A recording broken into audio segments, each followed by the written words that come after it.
It's getting to that time of the year where, if we're lucky enough, we may be thinking about having a wee break, eh? Perhaps we're really fortunate to be planning that dream holiday. Maybe you're going away camping with your pals or just away for a few days to visit your family members you haven't seen for a while. We might be considering then, how are we going to manage to feed our fish while we're away? And one of the solutions would be an automatic feeder. So when Aoyar, previously Petak, contacted me asking if they could send me one of their automatic feeders to review, I was delighted to give it a shot. I don't need much excuse to to play with a new aquarium accessory when I get the chance, and I did make it clear that I'd only do it if I could be honest in my review, which they agreed to. That's normally a good sign, so they sent one out to me. You don't need to be going away on holiday to need one of these, right enough. Maybe you got a heavy workload on or not feeling too well and you want a way of feeding your fish that has minimal effort involved. Well, this will probably work for you. Right away then, we've got this slider which allows us to decide how much food is going to drop into the tank on each rotation. I like that. And then the whole plate comes away, which makes filling it up pretty easy. I like that. I like the finish too in this kind of sleek black and grey design.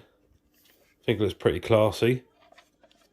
Then we got the battery cover. So the batteries are side mounted and it looks like it takes two AA's, which is pretty standard.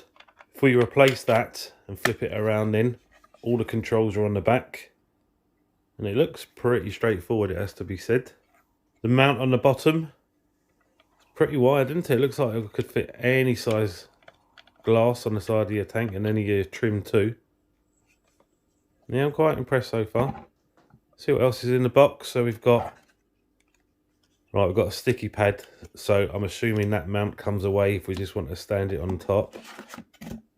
And then a booklet. It looks to be pretty straightforward. What I'm going to do is see if I can play with this thing though and operate it without even using the instructions. That's a good test for ease of use, isn't it? I did notice right away everything feels good.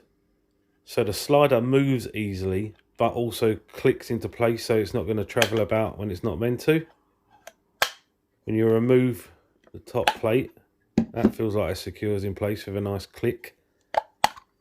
Then you can pull the drum right off. It's a 200 milliliter drum, but you can pull the back off, so if you need to get in there to clean it once you've used it every now and then, that's nice and easy. And it fits back into place with a kind of D-shaped, what would you call that now? I'm going to go with spoke, so it's not going to spin around any more than it's supposed to. It's going to hold in place pretty nicely. Yeah, I think the build quality is good. It doesn't feel like a cheap item. And the thing is, it is very reasonably priced compared to some others on the market, some other auto feeders. The mount spins around 360 degrees, so you can position it however you want. And then you can pull it right off if you're not wanting to use the mount. And that's where your sticky pad's going to go. So you can just sit it on the top of a feeding hatch or whatever. I will say, you only get one of these pads included. So if it's not going to be there as a permanent feature, you might have to buy more sticky pads. But what I'm going to do as well is see if you even need it. Might be that it will stand up on its own. We'll put that to the test. Before we do that, let's whack some batteries in this thing and see if we can set it up, like I said, without using the instructions. To be fair, I have used auto feeders in the past, but I reckon it's going to be pretty self-explanatory anyway. Right, we've got a set button, and if we hold that down, that gets us into the programming mode. And then you're up and down to set what values we want. Pretty straightforward, isn't it? I imagine that's going to be the same for all the settings. So once we've got what we want, we hit the settings button to roll it on to the next. Yeah, there we go, the next feature. So this is our feeding times. I'll just set whatever now. We'll say 8 o'clock or 8 something, right? Just for demonstration's sake. And then you got a wee dot, a wee black dot Right, so we can set it for 1, 2 or 3 rotations by the looks. I guess if you leave it blank, it won't feed at all at that time. I'm not sure why that's an option. Unless I suppose it lets you make quick alterations, but keep your timings in if you do change it up every now and then. That's no bad thing anyway. I'm not going to call that a negative. So we can set 3 feeding times per day, and at each of those feedings we can ask the drum to spin once, twice or 3 times. That's plenty. Plus we can hit the manual feed button at any time like I just did there. The drum seems to rotate smoothly and it's very, very quiet. So for ease of use, that was pretty simple to set it up, wasn't it? And for how well it works, well, 3 feedings a day, 1 to 3 spins, and we got the slider on top as well. Fantastic. Right, let's fill it up then. Whack some food in now. Obviously, it's going to be dry food that we're using, so flake and pellet, stuff like that. I've got a wee bit of a mixture I'm going to try here. Remember, with dry food, the likes of algae tabs and stuff like that, we can break it up a wee bit weir if we need to. As you can see though, it pours straight in pretty easily. Not even spilling any over the sides there, am I? Fantastic. That feature is missing on auto feeders from other manufacturers, some other manufacturers. Oftentimes you need to pull the drum right off and fill it from the back. But I really do like this sliding cover plate. I think that's fantastic. Well, once we've dropped all this in then, we're going to give it a bit of a shake to mix it up a bit. You could always mix it up first, I suppose, and then pour it in. Make sure all the different foods are going to drop out with each rotation. What we need to do next is decide how wide we're going to open the slider. So how much food's going to drop out each time. And I would recommend practicing this before you put it over your fish tank. If you open it too wide and the whole power of it drops out, well, it's going to be too much and you've already made the mistake. Doing it on a surface that we can just scrape the food back up again means that we can fine tune it and really dial it into that perfect feeding amount. So as you can see, I've opened it just maybe 2 clicks in and it's already dropping a decent amount of food there. I'll just let that get back to the start and we'll see exactly how much did drop out. But remember, you might need to adjust it depending on the size of the food you're using, not just the amount you want to tip out. With the options we've got though, the number of rotations we can choose or the amount that comes out of the slider each time, we can really find that sweet spot. We'll slap it on the tank then. This is the Dual Rio, which has an opening for feeding anyway. As you can see, I've not totally filled it yet, but certainly enough food in there for a week, which is how long I'm going to leave it there for, and we'll see how we get on. One of the things I'm interested in is whether any moisture is going to get inside the drum where the food is.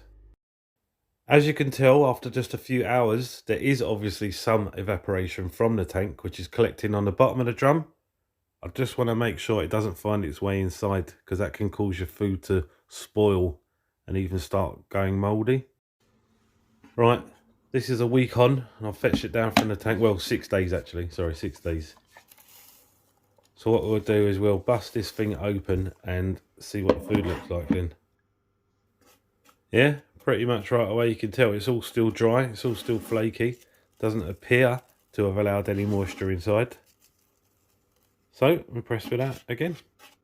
I do have another auto feeder, by the way, which I've reviewed, the Eheim, which is significantly more expensive.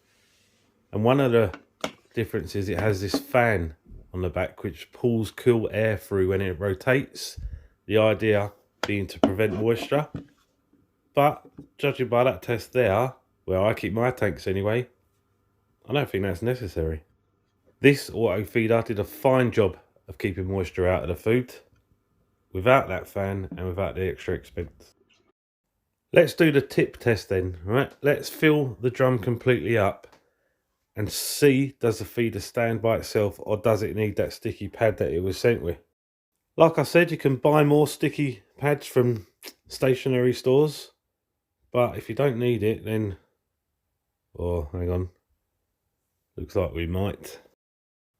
Yeah, it does tip forward when the drum is completely filled.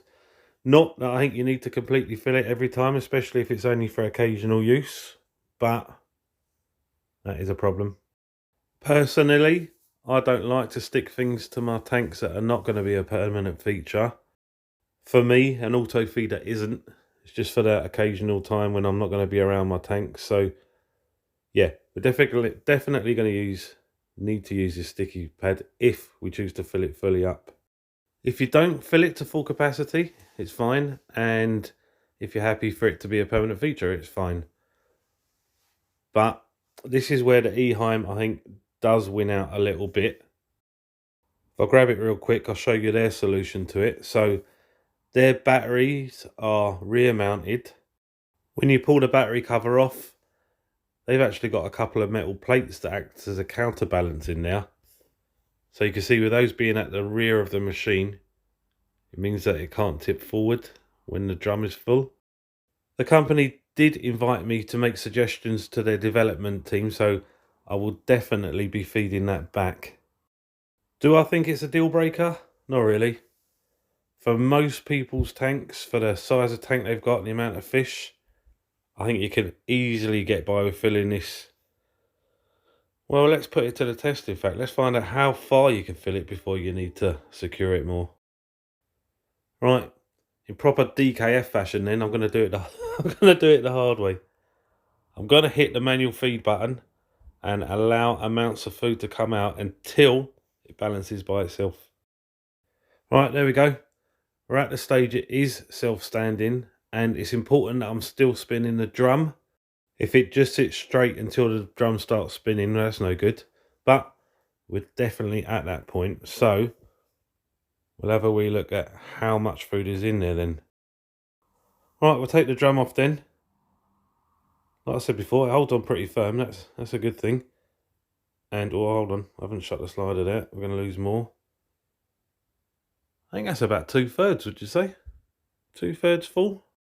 2/3 of that is definitely going to do my tank for a couple of weeks, probably. So, is it really an issue? Not so much.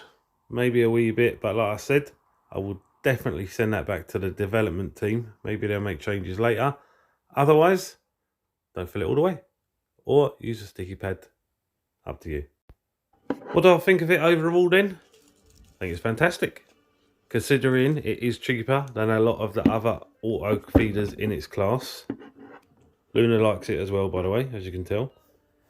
I think it feels great, it looks great, works perfectly. Easy to use. Yeah, I'd be happy to buy it. If you do want one yourself, then the company have given me a discount code to share with yous. I'll put that in the description down below, but they're giving us 50% off of these till the 10th of May and then 5% off till the end of the year. That's quite generous, I reckon, for this lovely little unit. Definitely recommend grabbing one, and happy holidays.